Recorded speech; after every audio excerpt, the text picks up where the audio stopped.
Tinuod gyud di ay ang nakasulat sa Biblia nga kung unsa imong gitanom mao pod imong anihon. Sa akong pagpaningkamot sa una, gitrabaho nako ang gabi nga makaluya. Gitrabaho nako ang adlaw sa pagsimba. Gitrabaho nako ang oras nga dapat unta ipahulay na.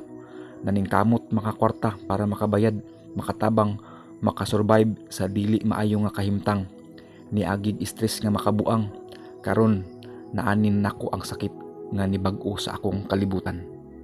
Nakapangutan ako sa Ginoo, nganong nahitabo ni sa ako? Wala ko'y gidaog-daog nga tawo. Tarong og limpyo akong trabaho.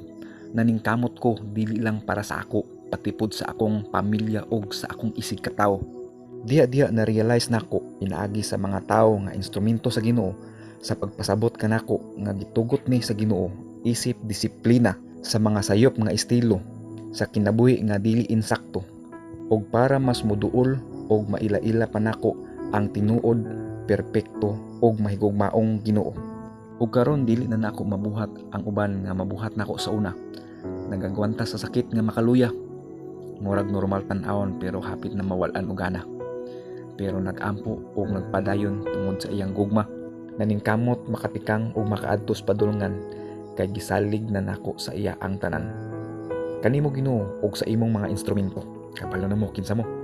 Salamat sa walay katapusan.